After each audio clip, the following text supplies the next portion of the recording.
normas, en leyes, en exigencias, y sin embargo hemos olvidado amar a los demás, hemos olvidado ayudar a otros. O sea, el fondo no está. Está solamente la forma, ¿no? Y la forma sin fondo no tiene sentido. ¿Tú te das cuenta, Esther, que en los 10 mandamientos no aparece ni una sola vez la palabra ley? ¿Por qué? Porque es palabra de Dios. Es decir, Dios está formando un pueblo, está dirigiendo un pueblo y quiere no solo que sea libre desde el punto de vista de la esclavitud física, que ya lo era, pero todavía le faltaba la esclavitud interior, lo que algún autor ha llamado el Egipto interior. Eso también es complicado entender este punto, porque muchas personas piensan que precisamente la religión es lo que encadena al ser humano, justamente lo que le quita la libertad, ¿no? Una libertad que en el fondo es libertinaje en la sociedad de hoy. No, al final ha sido la propia religión la que más enemigos se ha creado, por una falta de diálogo constante con el texto. Al haber varios filtros, y no todos ellos suficientemente válidos, como el filtro intertestamentario, toda la Edad Media, sino claro, nosotros recibimos una religión hoy basada en ¿qué? En conceptos de varios filtros. Pero tenemos lo que escribieron los autores santos, los autores inspirados, que por sí solo se explica y que por sí solo no se llegaría nunca al planteamiento de religión que se entiende en la actualidad. Entonces, si no son leyes desde el punto de vista de nuestra concepción jurídica, que nos produce horrores. Evidentemente tiene una consecuencia, pero no es como una condena o un... No, es simplemente, ¿te imaginas al Dios de la luz indicando a su pueblo por la noche con la columna y por el día con la nube? Es decir, ¿qué hizo Dios durante 40 años a pesar de que el pueblo no le respondió como él necesitaba? Guiar a su pueblo, dirigirlo, darle el verdadero sentido que tenía y necesitaba para que pudiesen entender que Dios es más Dios y es absolutamente diferente a todos los otros dioses. Eso es lo que estamos hablando ahí. Seguimos analizando el versículo 25, que nos dice que mirad que no desechéis al que habla, haciendo el símil comparativo de la imagen en el Sinaí, cuando Dios habló directamente con el pueblo y que el pueblo no llegó a entender muy bien esa situación. Ahora, ¿quién está hablando? Está hablando Jesús, que es nuestro precursor, nuestro intercesor en el santuario celestial. Pablo está diciendo que las cosas de la vida, las dificultades, cómo se desarrollan los problemas en nuestro entorno, no nos separen.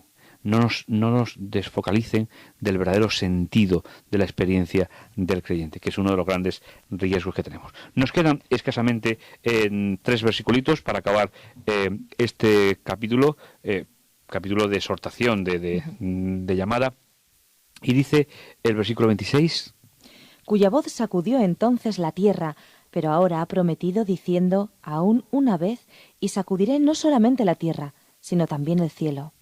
Y esta frase, aún una vez, indica la remoción de las cosas movibles como cosas hechas para que queden las inconmovibles. Es decir, se está refiriendo directamente, Esther, a un aspecto que tenemos que arrastrar de la parte central de la epístola, y es, todavía estaba en funcionamiento el santuario terrenal, estaba todavía definiéndose eso, y está hablando cosas conmovibles de cosas inconmovibles, nos está llevando directamente a ese aspecto del ministerio de Jesús en el santuario celestial, en el cielo, donde es la finalización del plan de la salvación, la culminación del plan de la salvación. Durante la epístola ha estado presentando siempre las cosas transitorias, conmovibles, con las realidades celestiales. Podría ser también referido, a lo mejor no, a lo mejor digo algo extraño, pero podría ser también referido, además de a ese otro aspecto que estábamos hablando antes, de fondo y forma, de reglas, de leyes, o de realmente el sentido, el amor a los demás, el fondo. Es que finalmente es lo mismo, es la religión práctica. Ajá. Es decir, y no tienen que olvidar nuestros oyentes que en la Biblia la fe y las obras es lo mismo. No hay un enfrentamiento, no hay una dicotomía. Es, como dice Santiago, la fe que actúa frente a la fe que no actúa. Es Ese es el gran planteamiento bíblico. El problema yo creo que tenemos ahora los cristianos es justo al revés. Justamente. Que parece que hacemos muchas cosas o nos dirigimos mucho por ritos externos, eclesiásticos, y sin embargo nuestra fe está medio muerta. Hay dos grandes escuelas actualmente. La que se centra solo en el hacer y se olvida la relación personal, o la que viven bajo una relación personal mística y se olvidan de la parte práctica.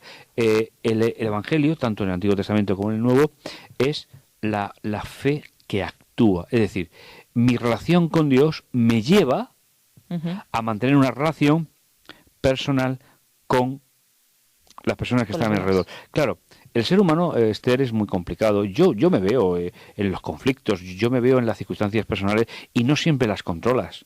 A veces te desbordan. Y más en un mundo con tanto sufrimiento como el que nos rodea. Pero el cristiano tiene que, aunque en un momento determinado cometa un error, que es muy humano, tiene la solución para no estar permanentemente en el error. Esa es la diferencia entre un creyente y un no creyente. La diferencia no es que yo nunca cometo el error, ojalá, pero no lo es, sino que no permanezco de forma definitiva en el error. Y eso es lo que el apóstol Pablo está diciendo. Así que vamos si te parece, a leer los versículos que nos quedan del capítulo 12 y habremos llegado a la culminación de esa exhortación fundamental. Que los problemas de la vida, que las circunstancias que nos rodean no nos quiten de la verdadera relación con Dios y con los demás, que será el objetivo del cristianismo. O que los aspectos exteriores de la religión no nos quiten el verdadero sentido de lo interior.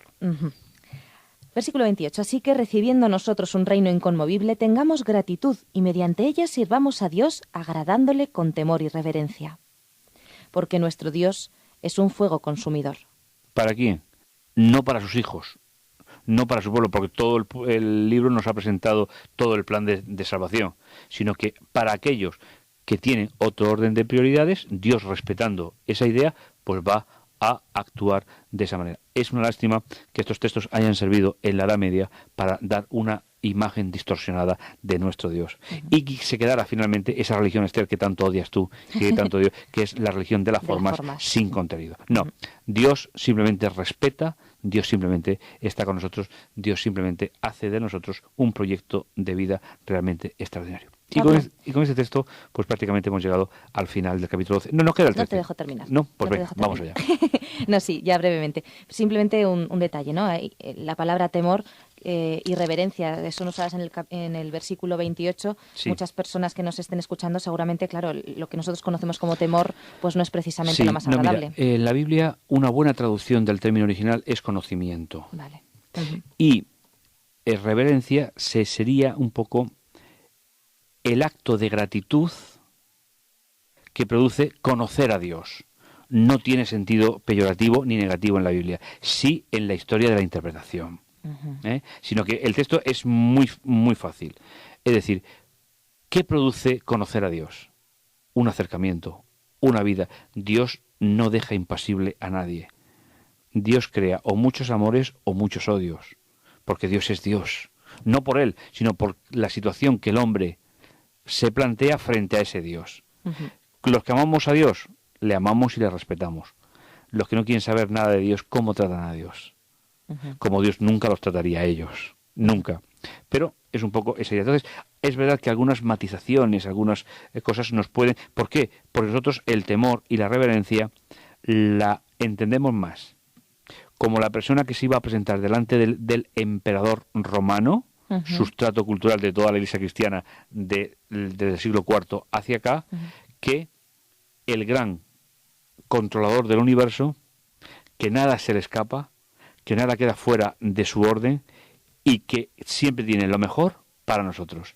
Desgraciadamente, la religión imperial o la visión de la religión imperial es la que todavía sigue predominando en la inmensa mayoría de cristianos, muy alejados del contexto bíblico.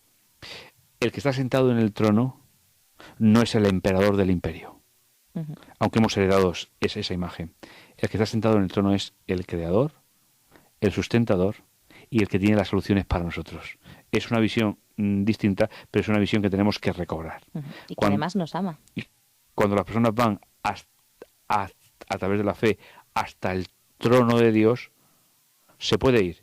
O como voy a visitar al emperador, que no puedo estar por encima de él, que mi cabeza no puede sobrepasar, que puedo salir con la cabeza cortada. Esa imagen se trasladó a la iglesia. No, qué triste. No. El trono de Dios en el cielo es el lugar del encuentro de un Dios todopoderoso con un hombre rescatado, al cual ama hasta el punto de darse a sí mismo por él. Yo creo que este programa tiene que ayudarnos a desmitificar un poquito esa imagen del Dios emperador. Pues es maravilloso. Está muy alejada del sentido bíblico. Entonces, conocer a Dios y reverenciarlo es tener una buena visión de Dios y tener una vida que se amolda a ese conocimiento de Dios. Y de luego, el temor no puede entrar nunca. Pues es perfecto poder beber de las fuentes, poder sacar todo el contenido del texto bíblico, incluso situarlo en su contexto histórico para poder realmente entenderlo, que es lo que hacemos en este programa, porque estamos sacando brillo a esas maravillosas joyas que tenemos en la palabra de Dios. Gracias, Pablo, Nos escuchamos en el próximo programa. Por ayudarnos. Queridos amigos, evidentemente nos escuchamos o nos vemos el próximo día aquí en Bebiendo de las Fuentes. Os esperamos, no faltéis. Bebiendo de las Fuentes. Te invitamos a conocer la Biblia a través de la cultura de su época,